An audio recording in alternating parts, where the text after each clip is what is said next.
All right. So first of all, thank you everyone for joining, especially when you have very busy schedules and deadlines that have to be met. So I know everyone here is really giving us a lot of credit in taking time out of their busy day to share some important information with everyone that is on the call. We have Sean Garrett, who's an attorney. He's the founder of Garrett PLLC, which is a law firm focused on serving the needs of businesses and their founders. And as a business owner himself, Sean knows the advice and counsel needed by business owners at their different stages, including formation, purchase, growth, and sale. So we're going to lean on Sean to give us the expertise we need from a legal standpoint. So welcome, Sean. We also have Brandon Chopolis. I hope I'm saying that right. Topless. It's all good. Chopolis. There we go.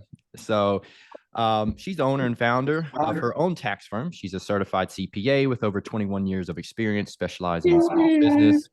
And she has very important deadlines that she's working towards that's coming due. So her time right now is very valuable. And so I really want to give her a big appreciation for being here with us today, because it's one of the biggest areas where investors and those in the real estate arena have problems, which is taxes. I know I have a lot of questions about taxes. So we'll dig into her expertise.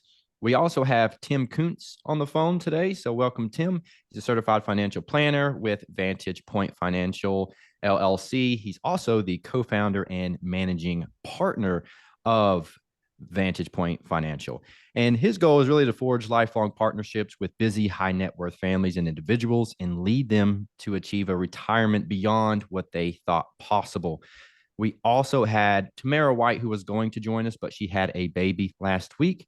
So when we get to answering questions about being a real estate investor, either myself or Aaron can speak to those. So we have a pretty good group on the phone today. We want to go ahead and just dive right in and start asking some questions so that we can get some important information going. So let's start, kind of at the top of the line here with Sean. So Sean, when someone's trying to, look at buying a business or buying real estate, what are some of the most common ways that realtors should think about business? What are some of the best ways that they should go about doing their own business, doing real estate? What does that look like? Where does that conversation start? Yeah, great question, Zach. So I've got some slides here. Appreciate the intro. Like Zach said, I'm Sean Garrett, the founder of Garrett PLLC. We focus on formation investments, mergers and acquisitions, exits, complex real estate, both commercial and residential, and contract drafting and negotiation. I'm licensed practice law in North Carolina, South Carolina, Illinois, and Missouri. So we've got a pretty big blanket there. To answer your question specifically, in terms of the different structures that we see a lot, we see corporations and limited liability companies. Those are two of the most common structures. Now, a quick tidbit, and I'm sure Brandon's going to speak to this, but a lot of people will make the comment that they're formed as an S corp, and really that's just a tax designation. I love getting that out of the way early because some people will say, "Oh, we're an S corp," and I'll say, "Okay, but what's the true entity there?" So going on, just a kind of 50,000 foot overview. A corporation is going to be a more complex entity. It's a legal entity that is separate from its owners, like an LLC. However, the owners are known as shareholders or stockholders. So that's an important differentiation as well. I will hear some people that will present me with their operating agreement for their LLC, and they'll say, we issued shares or we issued stock. And that's just not the way that is, that's designed. It's not the way that the law is written. A corporation is formed under the laws of a particular jurisdiction, so North or South Carolina. I'll get into that a little bit more.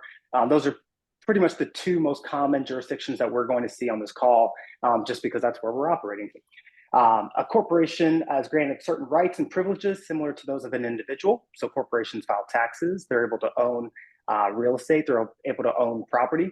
A corporation is its own legal it has its own legal existence. It's independent of its shareholders, as I mentioned. So there's some limited liability protection there. And it means that it can enter into contracts, own assets, like I mentioned. And corporations can be sued and they can sue, which is a very important distinction as well. And they, of course, they can conduct their business operations. Diving into an LLC, they're more simple. That's probably the best way to put it. I'm going to get into the pomp and circumstance of corporations versus LLCs in a minute. But an LLC is a business structure that combines pass-through taxation of a partnership or sole proprietorship with the limited liability protection of a corporation. And again, business attorneys, we don't practice taxes, but we know enough to be dangerous. So I'll let Brandon touch on what pass-through taxation means. But like a corporation, an LLC is a legal entity separate from its owners, which is extremely important. And the members can be individuals, corporations, or other LLCs. So sometimes when it comes to owning real estate, we form these different agreements where either we'll have a joint venture and we'll have multiple people buying into an asset. And sometimes those individuals will form LLCs to protect their interests. So we've got different layers of limited liability protection. North Carolina doesn't recognize a true recognition of a holding company like other states do, but we can form limited liability companies to hold those assets, and just a little bit more of a complex structure, but it adds multiple layers of limited liability protection. So it's something to consider if you're buying into a real estate asset, or if you're buying into a business. How are you going to hold your interest? Are you going to hold it individually, or are you going to hold it in a limited liability company? So a very important concept that I want to talk about is called piercing the corporate veil. Now, if you use this sentence in front of any attorney, their ears are going to perk up and they're going to say, wow, this individual knows what they're talking about. And we talk about this a lot when it comes to how you should operate your business. So it's extremely important when you operate your business to treat your business like another person that lives in your home. So that's someone separate of yourself. Don't treat your business bank account like it's your personal bank account. Do not take that money and use it to pay your own bills, unless you are keeping track of that money and you are, setting money to the side for taxes. That is one of the biggest pieces of advice that I give my clients when it comes to operating their business. The money that you're taking in, yes, it's money that you've earned, but Uncle Sam needs his cut. And if you are treating those funds like they are your own, then no matter what LLC or corporation you set up, the court is going to pierce the corporate veil. That's what they end up doing. And they look through that LLC to see how you're handling those funds. And then you could be sued personally and held liable for actions that you undergo if you are trying to hide behind an LLC, but you're not truly treating it like a separate LLC. And like, I don't think I answered the question, which one I prefer for realtors, a corporation versus an LLC. A lot of times I put realtors, their business interests into LLCs because they're simpler. Going on, let's see what I have here. So I've got the structure here. When it comes to corporations, as I mentioned, the owners are called shareholders. LLCs, the owners are called members, a very important distinction. How a company runs. So this is corporate governance. Why do I put my clients that are realtors into LLCs versus corporations? There's a lot of pomp and circumstance that comes with running a corporation. You need to hold meetings. You need to make sure that you're documenting all of your conversations with other shareholders. And if you are not running that corporation as it needs to be run pursuant to that jurisdiction's laws, that is another opportunity for a court to pierce through the corporate veil.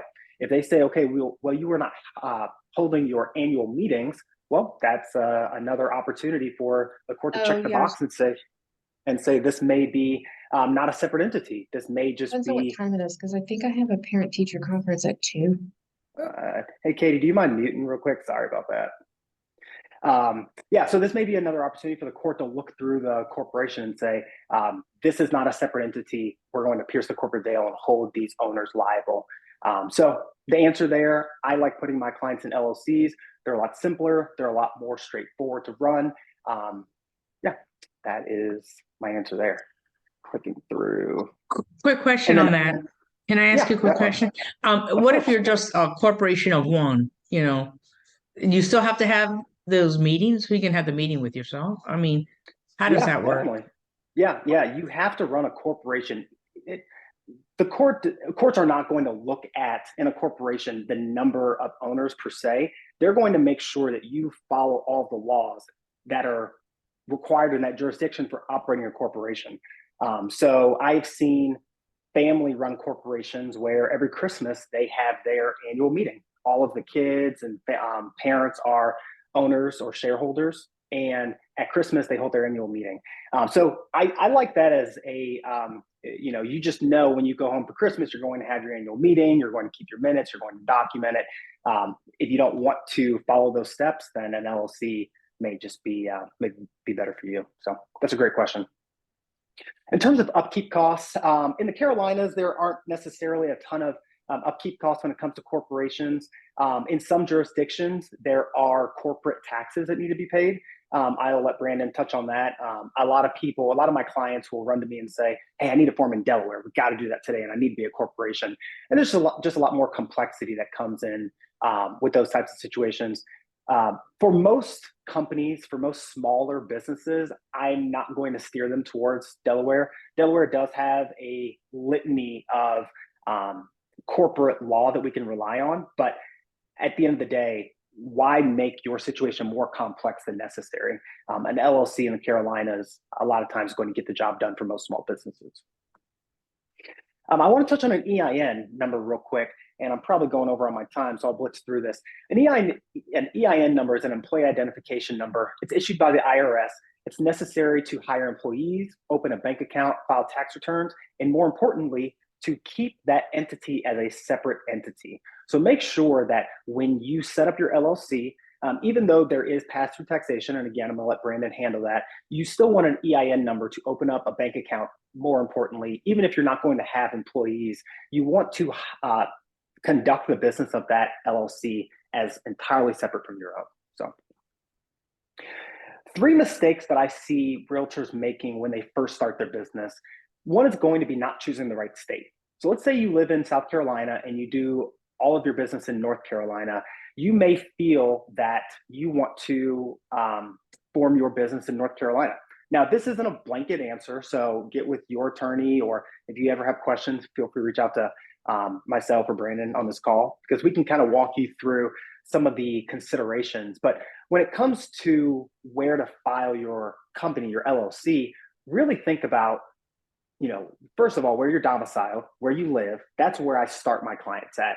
If they have a very strong argument for forming their business in North Carolina, there is a few loopholes that they need to jump through. North Carolina requires you to have a physical address. You can't use the PO box to form your LLC.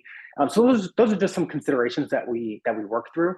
But at the end of the day, asking the questions of why you're forming in a specific jurisdiction is extremely important. Up here, I've just got some of the differences between LLCs and corporations in North Carolina and then South Carolina.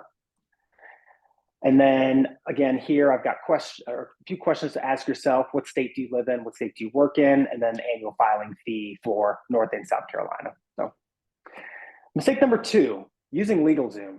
Yep, this one stresses me out. LegalZoom brings me a lot of business, whether they know it or not, because my clients will come to me and they'll say, hey, I am purchasing this property. I'm purchasing some asset. The bank asked me for my operating agreement, and I handed them a 1-page form that LegalZoom gave me. And so at the end of the day, the legal time it takes me to revise their operating agreement versus just starting their LLC from scratch and drafting their operating agreement is the exact same. So, but with a situation like coming to an attorney at the onset of the relationship, you get the advice of determining where to form your company, at least having the conversation of corporation versus LLC, an attorney asking you what your long-term plans are. So those are considerations to at least keep in mind. LegalZoom, they streamline things, but they also help out the legal industry, whether they know it or not, because they end up bringing us more business because they don't accomplish they don't succeed in protecting assets from start to finish. So going from there, I've got how to form a corporation. If you have questions about that, feel free to reach out. I'm gonna blitz through this so I don't take up everyone's time. And then the third mistake that I see a lot is not coming up with a business plan. And so you're gonna ask me, well, Sean, how is that legal? Well, at the end of the day, if you don't have a plan, it's really difficult to advise you on setting up your business. It's really going to be difficult to advise you in the middle stages of your business, what type of documents or what type of agreements you're going to need. We have a free business plan. Now, this is a very succinct, summarized business plan. Business plans can be 10, 15, 20 pages long. But a lot of times with my smaller business clients, I see that they don't have anything. And so we've put together this sort of business plan where we help you start thinking about names, help you start thinking about who the owners are going to be. What is your business going to solve? What's your problem? What's your competitive advantage? Because if you're just doing what everyone else is doing, you know, we start getting into profitability questions. But yeah, and then down at the very bottom, we've got a very succinct SWOT analysis, which gets into strengths, weaknesses, opportunities, and threats. Just things to think about as you start building out your business. So that's all I have. I will go ahead and stop sharing my screen because I don't want to take up everyone's time. Thank you, Sean. Appreciate you sharing all of that. Very, very useful information.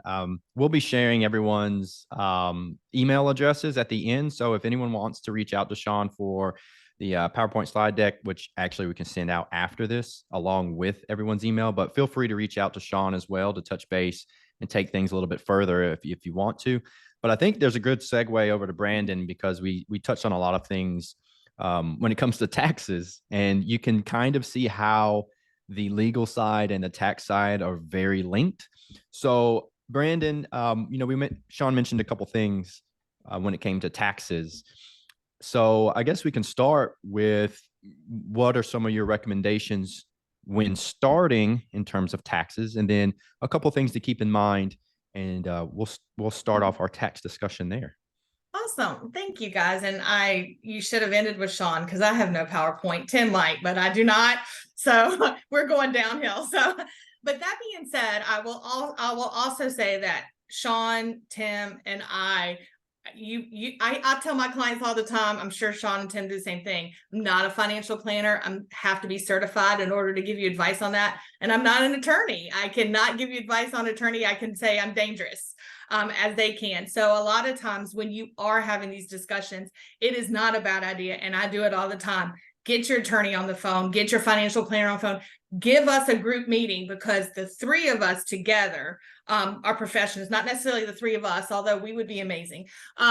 The three of us together can give you the full picture. And there's a lot of times that I'm going to say, I can't answer that. You're going to have to. And it's just nice to have us all in the same room.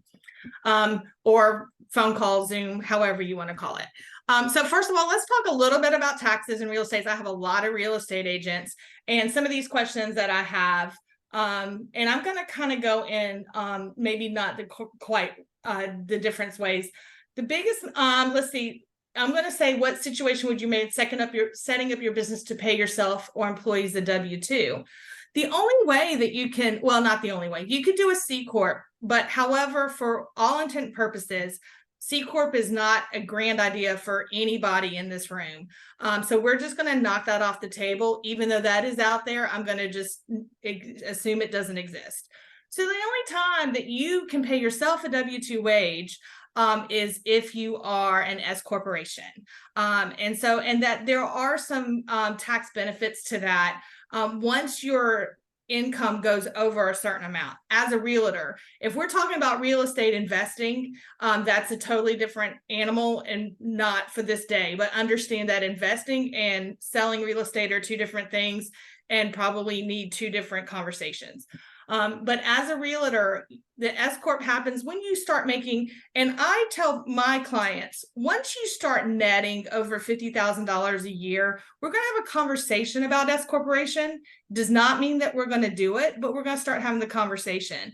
Once you get into the $75,000 to $100,000 range, if you've had one like crazy, amazing year, but the rest of the years are not going to be that amazing, then we're going to probably continue having you on your Schedule C as a sole proprietor or single member LLC or partnership if you have more than one person. Otherwise, we can talk about that S Corp. All you need to do to set yourself up, if you have employees, if you have a buyer's agent or you have a seller's agent, or you have agents that work underneath you and you're the broker in charge, and you can still be a Schedule C and pay yourself, but you can set up employees at any of these stages, whether you're a sole proprietor or an S corporation. And so therefore, for all of your employees, you can set that up. If you need an assistant or something, all you need is an EIN, a bank account with an EIN on there, and you need a withholding number from the state of which you're residing or paying your employees out of. And then there are, I would suggest getting a payroll company for that, whether you do that online. There's several onlines. or, a national company or even a small company. I do payroll for small companies. I don't do them once you get a lot of employees. It's just too much. But for 1 or 2, we can handle that. So that's kind of where the situations I would set up is for yourself. I've explained. For employees is just, I like employees better than 1099s. I think it keeps you safe. There is a whole discussion on 1099 versus employee, which is another probably hour-long discussion that Sean and I could probably do together, about the dangers of making everyone a 1099, of which I know a lot of you are through your brokerage, and that's okay. But we can talk about that a little bit further. But employees are people that you hired to work with you, and an assistant that takes your calls. Buyer's agent is iffy depending, but if you're relying on them and you're paying them a set amount each week, we're entering that employee situation. But it's not hard to set up and it's not hard to manage if that's what you need to do. Let's see. The other question is, do I recommend paying taxes quarterly? I have a love-hate relationship with quarterly taxes. I'm gonna be honest with y'all. If you are an S Corp and you pay yourself a salary, then no, we are going to structure your pay so all of your withholding is taken out of your pay. That doesn't mean that your pay has to be astronomical, because we can work with that and distributions to get you to where you need to be. But if you have a source of W-2 income in your household, that can hold the weight of your tax, of your tax liability. Do it through withholding. Do not do it through estimated taxes.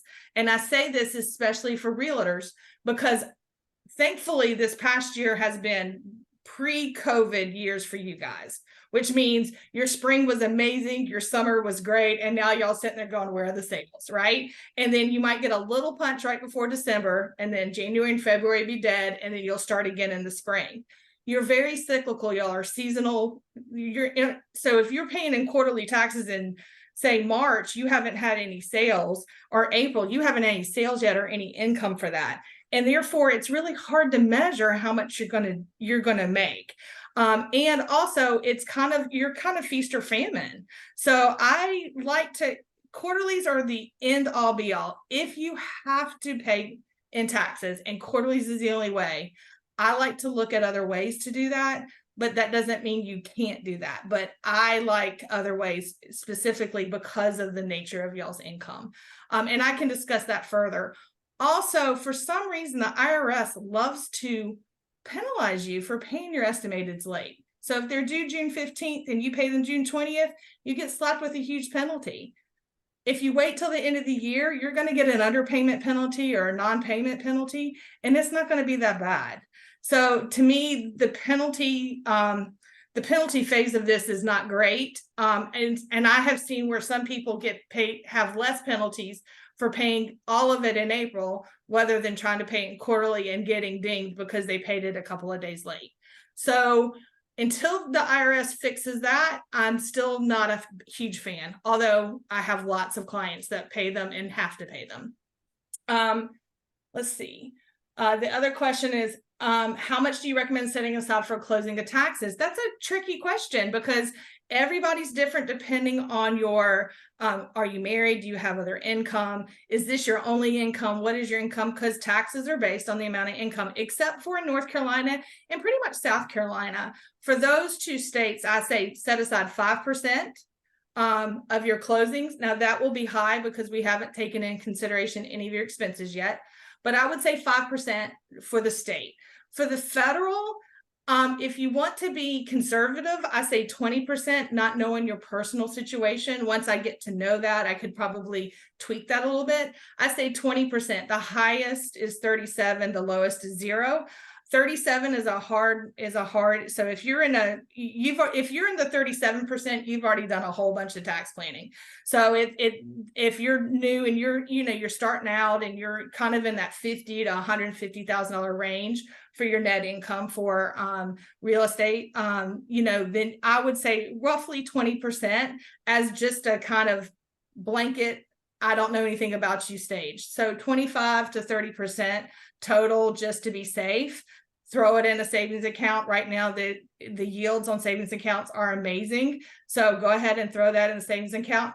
Going back to the estimated taxes, you're probably going to make more on the interest than the penalty that you'll pay for not paying it. So just kind of keeping that in mind on your quarterly taxes. And what's the biggest mistake I see realtors making with their taxes? Not keeping up. First of all, not having separate accounts. Even if you decide not to do your LLC, which I agree with Sean, you should have to do. If you're a realtor, you have your own business, do your LLC. But even if you don't, have a separate account for your real estate business and treat them separately, because eventually one day you're going to be so successful, you're going to want the LLC, you're going to want all of this, and it's already set up for you, and all you have to do, and you've already practiced it from the get-go. When you do, going back to what Sean said about piercing the corporate veil, that happens to the IRS. The IRS can come in and you can say, oh no, but understand that this coffee was with a client. We stopped and got coffee. And they're like, but what was the coffee this morning? Oh, I was just running late. Oh, so none of them count. They don't give you that benefit. So if you're mixing your monies, the IRS has the ability and has the ability, depending on your auditor and how great of a day they're having, to say, no, we're not going to separate this out. We don't believe this. None of it is deductible, when some of it is legitimate business expenses. So do your best. 2 accounts, use one for business, one for personal. When you need money out of your business account, write yourself a check, do yourself a transfer, make it nice and clean, put a memo in your bank when you transfer that money. This is, personal, distribution, or, personal income or something like that, and throw it into your personal and keep them as separate. That doesn't mean it doesn't happen. Honestly, everybody's pulled out the wrong card when they didn't mean to. It happens, but the cleaner you can keep it separately. And a lot of realtors are like, I'm not there yet. I'm not busy enough, whatever. Make sure any gas that you use, and keep up with your mileage. Mileage is your biggest deduction. 100% my realtor's biggest deduction is mileage. Make sure you keep up with it. It is a pain. There are lots of apps to do it with. Another thing I suggest also, it's not, the IRS could say no to it, but it at least is the try. I always tell my new realtors, get your oil changed in January, get it changed in every January, mark the mileage, then be honest with yourself. I use it 40% of the time for business, and use 40% for your mileage if you can't write it down. Writing it down or keeping up is the best thing you can do, because understand that you're getting about 50 cents to the mile, if not more. Right now it's more, but I always tell people 50 cents. Y'all are driving 25,000 miles a year. That's a $13,000 tax deduction. It is important enough for y'all to make sure that you keep that up. I think I did. Am I good? I think I'm good. Any That was questions? fantastic. I went fast. No, thank you for that. And I know we're saving some time at the end for questions. Okay. If anyone does have them now, feel free to ask, but I know we're saving some time at the end so that everybody kind of has some time to speak. So with that, we'll go ahead and jump over to Tim and, ask some questions that deal with financial planning. So we know that a lot of realtors work on full commission, they're self-employed. So planning on financial goals can feel overwhelming at times. So Tim, what are some of the budgeting tips that you have to help agents plan for the future? Yeah, great question. And Brandon and Sean, awesome job. A lot of what you said is about taxes are some of the first conversations that I'm having with new business owners. New business owners, whether real estate or otherwise, the biggest thing that people get surprised by is paying that tax bill. So if you don't get work with someone really smart like Brandon or Sean, who's helping you make those types of decisions, a really good rule of thumb that I've lived by is putting 30% of all your earnings away in a separate account just for taxes. So you have your personal business or your personal account, your business account, and then you have a tax account as well. And that's where that money should live. Too often I meet people that they arrive at, tax filing time and they're like, wait a minute, this wasn't happening for me. I was just getting these commission checks and no one was giving Uncle Sam his fair share. We could debate about fair later, but you got to be careful of that. So taxes is probably one of the biggest budgeting mistakes I see people make. As you progress through your career, you earn more income. You're probably making smart decisions with people like Brandon and Sean to incorporate or have a legal entity. Then the budgeting becomes a little bit different. Along the way, after you've accounted for taxes and you have a great plan there, making sure that you're automatically transferring somewhere between 10 and 20% of your after-tax earnings into savings vehicles is very important. 10 to 20% is a rule of thumb, and I'm not a huge fan of rules of thumbs in our industry, just because for everybody it's very unique. You all need to come up with a financial plan that speaks to your goals, the things you're trying to accomplish. But 10 to 20%, if you're just getting started or it's your first time determining how much you want to start saving, is a really good rule of thumb. And if you find after that that you can do more, even better. And when you are making those savings, make sure that you're accounting for the difference between short-term and long-term goals. Identify a few things that, and I'm really looking forward to buying this over the next 10 years. Maybe it's a house, a car, maybe land, or taking a vacation or giving a gift to somebody. And if those come within the next 10 years, make sure you're accounting for putting some savings away specifically for that as well. Another thing that I see people fall into is in the other areas of their financial life, if they haven't yet tackled things like high interest debt or an emergency reserve. I sometimes refer to these as my stair steps to success. So first, if you have high interest debt and a lot of it, you got to wipe that out.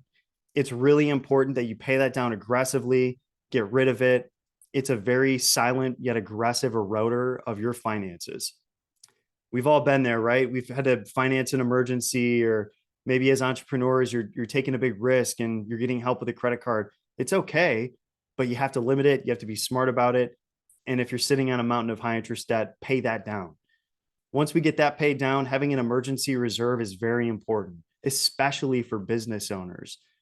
Having an emergency reserve that's somewhere around 6 months of everything it costs to be you is a really good starting point. That takes time. So sometimes you have to tackle both goals at once, putting some money towards an emergency reserve, some money towards high interest savings. Once you've tackled those two things, adding savings to things like Roth IRAs, Roth 401ks, traditional IRAs, traditional 401ks, or just plain old brokerage, non-qualified accounts is a really good place to start. Once you've tackled those 3 steps, getting to some more exciting things like individual stock portfolios, really unique types of insurance you can use. That's a really good kind of on-ramp to making really smart budgeting decisions. The next question I had was, since most realtors don't have 401k retirement plans, what's the first retirement account I suggest opening?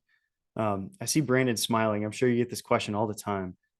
There's a spectrum to these other questions. There's really a spectrum to this one as well. For realtors or business owners just getting started to really established, who've been around for a while and they're looking to improve their business structure.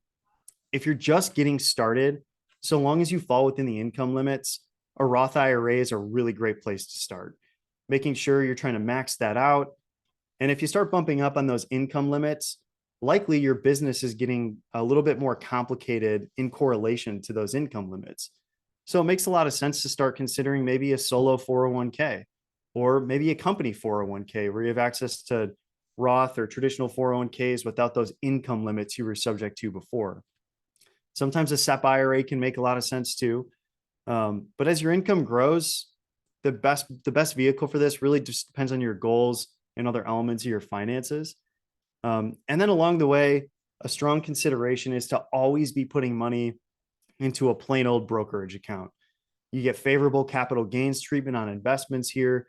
It gives you a lot of flexibility for some of those shorter term goals too.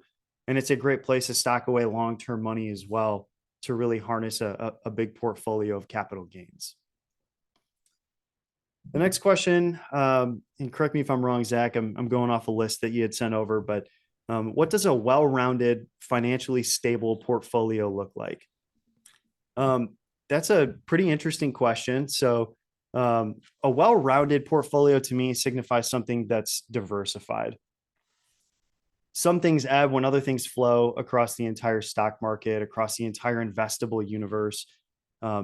having things that are ebbing and flowing at different times is a great way to smooth out the ride up.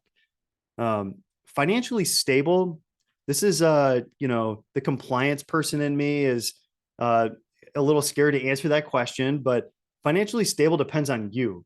When I think of like stability in a portfolio, I read that as an amount of risk that you could stomach or downside you could stomach before you get the urge to maybe panic sell an investment. Risk is unique to everybody.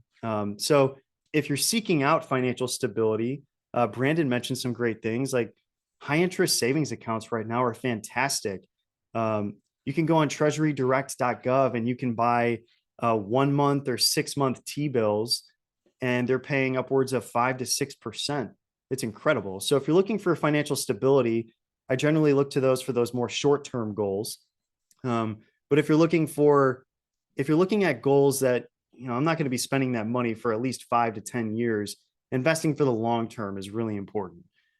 As much as it takes away some of your control, I am a big fan of those Vanguard target retirement type funds. If you don't want to think about this, you don't work with a financial professional, those target retirement day funds do a great job of just giving you a well-rounded portfolio. It changes as you age. So if you're doing nothing else, that's a really great place to get started. Otherwise, low cost indexed investing is really important. But a few really good principles to live by, just common mistakes I have to help people unwind. The amount of time you spend in the market is much better than trying to time the market. Nobody has a crystal ball. I've met really smart people from all corners in my industry who've worked in hedge funds, private equity, big investment companies, and all of them will tell you that the best investment decisions they ever make are a combination of luck and circumstance, never because they knew what was going to happen. So trying to time the market is a really difficult thing to do. Just staying disciplined, maintaining your portfolio, it's really important. Diversification is key. Using different types of indexes to get diversification, like the S&P 500, the Russell 2000, international indexes like the EFA. Those are great ways to just capture wide moats of diversification across the investable universe. My last key is to not get emotional. I heard a great stat recently. If you look back at 5-year rolling periods as far back as 1980, and you just have a diversified portfolio between the S&P 500 and the United States Bond Index, on average, 99.4% of the time, those 5-year rolling periods have a positive return.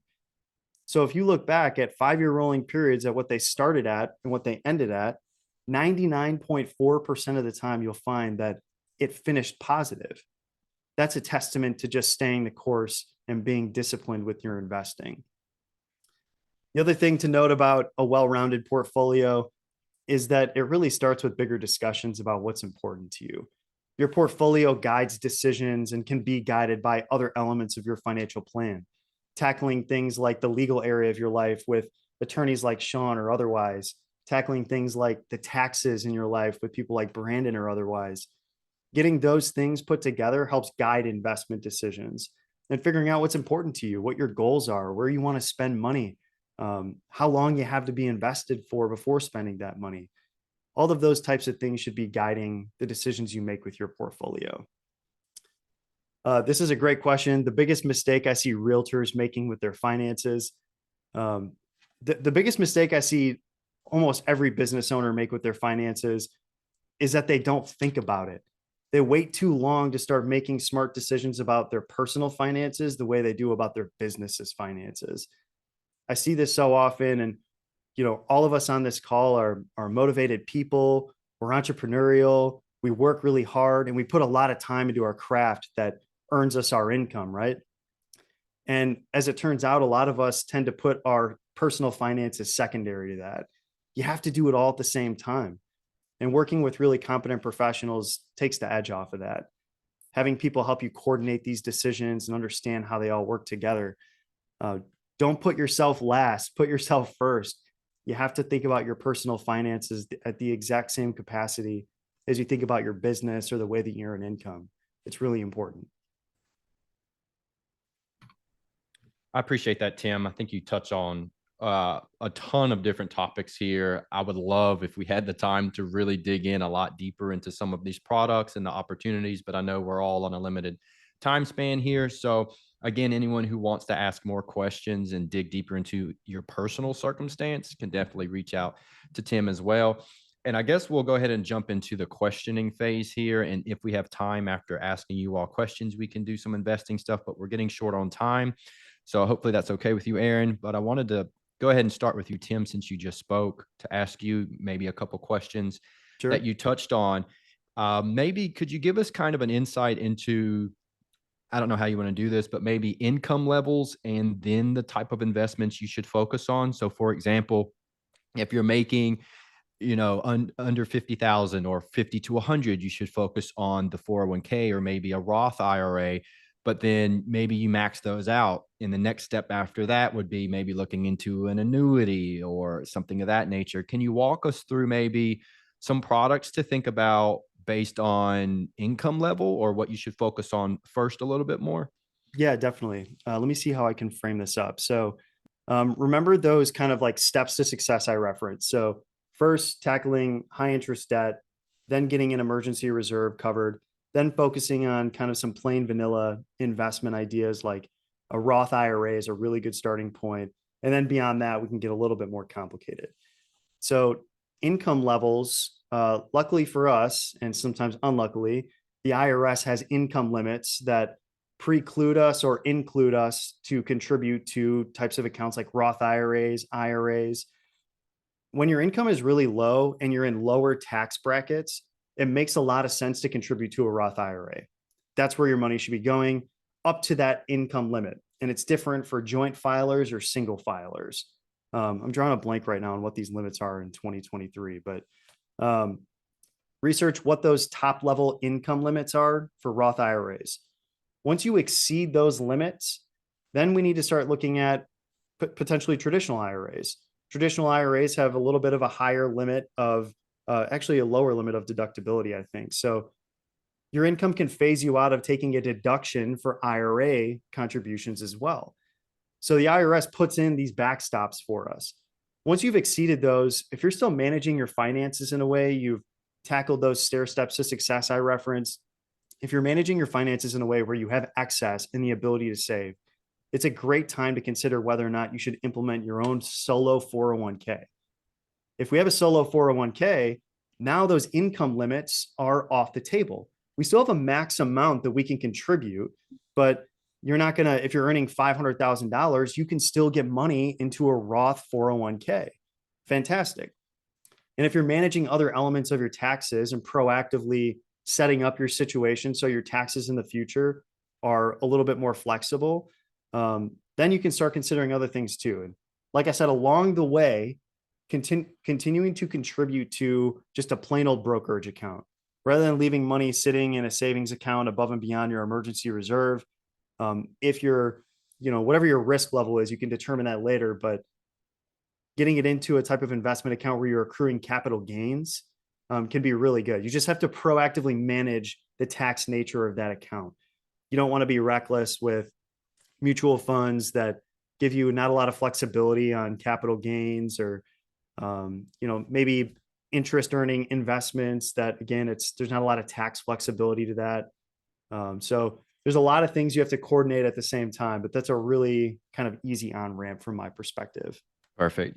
Thanks, Tim. And I've got good old Google here. So while you were talking, it shows that the Roth IRA for this year, it's 138,000 for singles, 218,000 for married filing jointly. But in 2024, it changes. It goes up to 146,000 for singles and 230,000 for married filing jointly. So basically, if your income's below that, the Roth IRA is good for you.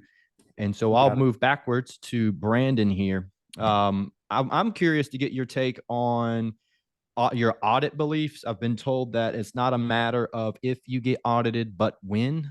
What's your take on that? Well, I argue you're audited every year and you don't know it, because what they do is they match your computer They match all the forms that are sent by computer to your return. And a lot of times you get and some people like, oh, you owe more money, or no, this didn't happen. And it may be just a few dollars. And you're like, oh, I just screwed up my return. It's okay. You were audited. You were computer audited. So, I mean, I would say that every year they're looking. What they're looking for, audits, I will say audits are rare. I mean, they really are. The issue with it is that once you get on their radar, they can go back. So you definitely don't want the audit, but audits aren't something to be scared of, because if you have the backup, if you have everything, you're good to go. I've been in an audit, like a 6-month long audit. And it was easy. I mean, there was no issues. They're just simply trying to find some things. So the biggest things is make sure your returns are right. Make sure you're not overinflating your expenses. It is a misnomer. If I see something that looks out of the ordinary, I'm going to ask you about it. But if it's within the realm, I'm not going to ask you for backup. You are responsible for the backup of the numbers you give me. I am not responsible for auditing those numbers. So therefore, make sure your numbers are correct. But really, audits aren't scary. And if your numbers are right, even if you are audited, even if you're in that less than 1% chance of being audited, then yes, you should be fine. Just make sure that you have your tax professional with you to kind of help you navigate that. But really, audits are, I will say, I've been doing this for 20 years. And like real official scary IRS audits I've sat into. And that's it. The rest of them are pretty much computer. But if you get a notice saying, oh, you forgot and the biggest one I will tell you is, and Tim will probably tell you too, is that you get statements, 1099-Bs from Tim, and you forget to put those on there. And then they don't take in consideration how much you purchased the stock for. They only take in consideration what you sold it for. So if you get weird forms, pay a tax professional to do that, to take care of those, because they will avoid that. And then you have to argue with the IRS at that point, which will cost you more money, to say, hey, no, that's not what just happened. And you kind of touched on it a little bit during your talk about W-2 versus 1099, but a lot of realtors use freelancers. What's your take on using freelancers? I mean, freelancers are fine. Just understand that the 1099, you're not only going to be responsible for that 30% that Tim and I are talking about, you're also going to be responsible for 15.4% in self-employment tax. So now instead of 30%, you're up to 44%. So you just want to make sure that you've got all that covered free, and you're doing that to your freelancers as well. If you hire a freelancer or for whatever reason, make sure you 1099 them at the end of the year. If you've paid somebody more than $600 for services you've rendered, that means your photographers, your videographers, your publicists, the people who send out your flyers, all of those people, even buyer's agents, or you paid commission to over $600, you have to 1099 them at the end of the year. And you're like, but I don't want them to pay taxes on it. It's their responsibility to pay taxes on every dollar they make. You're just trying to keep them honest. If you don't, because you don't want to hurt their feelings, and the IRS finds out, it is a $10,000 per 1099 fine. And so you have to ask if that person's worth $10,000 of your money. And I'm telling you right now, my children are not worth $10,000 of my money. So. Well, thanks for sharing that, Brandon. I'm glad that I asked that. So hopefully someone gets a takeaway there. And then back up to the top. Oh, go ahead. I just want to add one more thing, kind of going on with Tim in the investments. Don't let the tax, I say this all the time, don't let the tax tail wag your business dog. So yes, you're going to owe taxes, but you're not going to owe taxes on 100%. If you make $100 and pay $25 in taxes, you're still $75 to the good. So when you're making investments, make sure that you keep your money aside for those taxes, but understand that you are making money, and that is the goal. So taxes are inevitable. They're going to happen. I can help you figure out how to minimize them. But also remember, if you have too many deductions and you put that on your if you say, hey, I really did drive 50,000 miles a year and I want you to take all of that, next year when you apply for a loan, you're not going to get it. I'm just letting y'all know, be honest as much as you can. Think long-term. Don't think just this year. Perfect. Yeah. As a loan officer, we look at that too. What's your income on your taxes? So, yep, very important point. And John, we'll let you take us out. Just a quick question here. You mentioned the LLC a little bit for investing purposes. I know you're not an insurance professional, but is there some insight you could give us into doing if you're investing in the property, an LLC versus maybe an umbrella policy? And then for the last piece, a little bit more of just touching on your business plan and how you can focus on making more money so that you can stay that 75% to the good that Brandon mentioned, and you can take us out. Yeah, good question.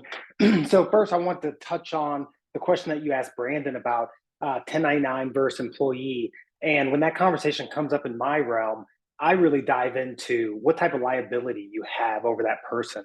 A lot of times people are afraid to hire an employee for one reason or another, but they are telling this person, you have to be there at 9, you can leave at 5, you have to use this program. That's an employee. In the legal space, if you are controlling the actions of an individual, that is an employee. They're not an independent contractor. They're not a 1099 individual. So, really be considerate of the fact that if you are controlling someone's actions, 1099 is not going to be an option for you. You really need to explore the employee route. So if you're going to hire a true independent contractor, back off. Tell them what the job is, and they can conduct it as they see fit. So in terms of LLC and insurance and umbrella policies, I get into the insurance conversation just a little bit. I'm not an insurance professional, but I really walk my clients through the process of ensuring the fact that they are insured to the limits that they need to be. The way I'm going to go with this question, answering it, is in terms of how many properties you can have in an LLC. So I get that question all the time. Should I have 1 per LLC? Should I have 5? Should I have 15? At the end of the day, that really begs the question of insurance and determining what type of insurance you can get, whether it's going to be an insurance policy on each property, which I highly recommend, and then an umbrella policy for the LLC. It gets very complex, but at the end of the day, my rule of thumb is kind of 3 to 5. That's kind of, if it kind of feels like a good number, there's nothing to really back that up other than just corporate governance and ensuring that you don't have too many assets in one LLC. If you have 20 to 30 properties in one LLC, to me that feels like a lot. So that flows through to the business plan conversation of come up with that plan and determine what your end goal is going to be. If you have 6 properties and you don't intend to add any more, one LLC may be fine for that. But if you have 6 currently and you intend to acquire more, why not start off on the right foot, form a new LLC, move one over, and start adding new properties to that new LLC. So, I kind of danced around the insurance question because I'm just not qualified to answer it. But I think that the question, the answer that fits more in my wheelhouse is going to be funding those LLCs with assets and, just being cognizant of the fact that you don't want to have too many assets in one umbrella, one vehicle, and working with your insurance professional to ensure that you are protected if an umbrella policy makes sense, the limits that you add to each asset, and vice versa from there. I love that answer. It comes down to, protection, getting Sean on your team, talking to an insurance professional to figure out what are the best layers of protection there, not being putting yourself in a precarious position if you have 20 properties and something happening. So definitely lean on the shoulders of people that can best protect your assets. So thank you, Sean. Thank you, Brandon. Thank you, Tim, for your time. I do appreciate everyone taking the time out of their day to not only be here and learn, but for you all being professionals in your craft to share the deep-sided information with us. So we'll be sharing all the contact information for you all so people can reach out. We'll be sharing this recording with the rest of the team so they can watch and learn as well if they weren't able to make the meeting. But again, thank you, everyone. And hopefully we get to do this again. Take care, everyone. All right. Bye, guys. Thank you. Take care, everyone. Have a great day. Bye-bye.